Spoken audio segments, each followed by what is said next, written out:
Leo tarehe 1 Disemba mwaka 2025, kesi ya ardhi namba 6075 ya mwaka 2025 kati ya Kanali Naftali Swai na wenzake 49 dhidi ya Ashuru na wenzake watano imeitwa katika Mahakama Kuu ya Tanzania Divisheni ya Ardhi Dar es Salaam mbele ya Mheshimiwa Jaji Mohamed Gwae.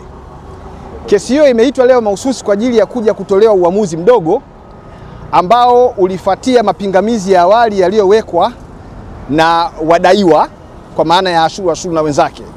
Walikuwa wameweka mapingamizi matano ambayo miongoni mwao pingamizi la kwanza lilihusu mamlaka ya Mahakama Kuu ya Tanzania Divisheni ya Ardhi kusikiliza kesi hii ambayo iko mahakamani.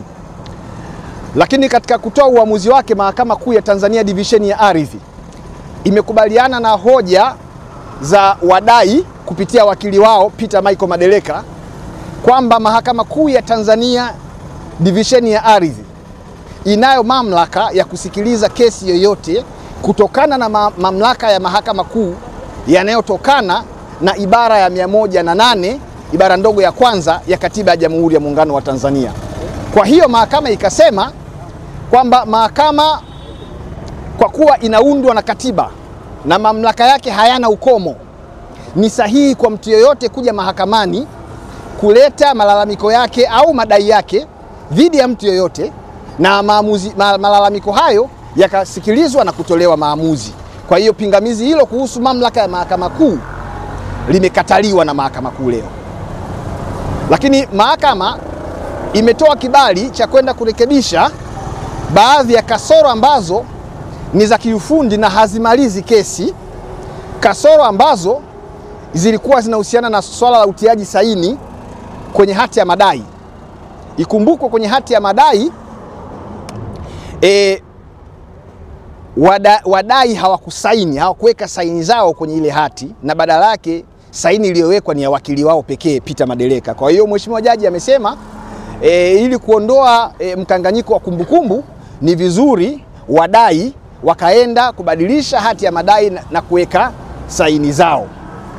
Kesi imepangwa kusikilizwa kwa ajili ya kongamano la kwanza, kwa Kiingereza wanaita First Pre-Trial Conference, siku ya tarehe 12 ya mwezi wa pili mwaka 2026 saa 4:30 asubuhi. Lakini itakumbukwa kwamba shauri hili linahusisha wadai ambao walikuwa ni wafanyabiashara katika jengo lililoporomoka pale Kariakoo mwishoni mwa mwaka 2024. Wafanyabiashara hawa ambao kama nilivyosema hapo awali kwa idadi wako 50 wakiongozwa na Kanali Naftali Swai ambaye ndio mdai namba 1 kwenye shauri hili, wakiwalalamikia wamiliki wa jengo ambao ni Ashuru na wenzake 6. Kwa hiyo mahakama itakwenda kusikiliza madai hayo ambao kimsingi wadai wanadai fidia ya takribani shilingi bilioni 40 kutokana na hasara ambayo wameipata kwa wao kunyimwa fursa ya kutumia jengo ambalo walistahili kuendelea kulitumia mpaka sasa kwa shughuli mbalimbali za kibiashara kama ambavyo mkataba wao wa upangaji ulivyokuwa unasema. Kwa tunashukuru Mungu leo kwamba mahakama imetenda haki, lakini kwa kuzingatia mamlaka yake ambayo yametajwa kwenye katiba na yametajwa katika sheria mbalimbali ambazo zinasimamia masuala ya uendeshaji mashauri mahakamani. Kwa hiyo kwa kifupi, hayo ndio yamejiri leo hapa katika Mahakama Kuu ya Tanzania Divisheni ya Ardhi Dar es Salaam. Kama kuna swali imepatikana kutokana na kuporomoka kwa jengo ambalo sasa hivi ndio sehemu ya mgogoro ulioko mahakamani, ni kwamba kuna watu walipoteza maisha waliokuwa wakifanya biashara zao kwenye jengo lile, lakini pia kuna watu walipoteza viungo vya miili kama mikono, miguu, ukiacha tu hiyo hasara ya mitaji ambayo ndio msingi wa malalamiko yaliyoko hapa, lakini hasara kubwa ambayo imepatikana ni upotevu wa maisha ya watu. Kwa hiyo yote hayo ndiyo yanapelekea msingi wa madai ambayo ni shilingi bilioni 40 ambao wadai wamekuja hapa mahakamani kuiomba Mahakama Kuu ione kwamba waliokuwa wanamiliki lile jengo wana wajibu wa kuwalipa fidia waliokuwa wapangaji na wafanyabiashara kwenye jengo lile, na ili waweze kuweza kutimiza huo wajibu sasa kubeba hiyo fidia, wanatakiwa wailipe hiyo fidia kwa wadai. Kwa kifupi ndio hayo ambayo yamewaleta watu mahakamani leo. Asanteni sana. Sisi kwa sehemu kubwa tuseme tunamshukuru Mungu, so akili zetu wala uweza wetu kwa ajili ya mapingamizi yao ambayo yalikuwa yamewekwa kutupwa. Ninasimama na neno ambalo liko kwenye Biblia baada ya Hamani kuitwa kwa mfalme na Esther kueleza kwa Hamani amewashtaki wana wa Wayahudi kuwa wote wanatakiwa kunyongwa.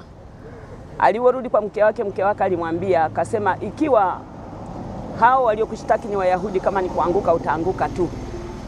Ninasisitiza hili neno. Inawezekana walitaja magari na farasi, tumeendelea kumtaja Mungu na hatutaacha kumtaja Mungu. Tunategemea Mungu atakuwa msaada hadi mbeleni. Mungu atatupa ushindi. Tunamtumaini Mungu kupita kawaida. Ni kweli tumepoteza mali, tumepoteza nafasi za kufanyia kazi, ndugu zetu wamepoteza uhai. Tuna watoto wetu wengi waliopoteza uhai, waliopoteza viungo. Lakini tunategemea neema ya Mungu. Acha wataje magari na farasi, sisi tutaendelea kumtaja Mungu, na Mungu tunaamini ni mtetezi wetu aliyetufikisha hapa leo, atatufikisha mpaka ukamilifu wa dahari. Asante.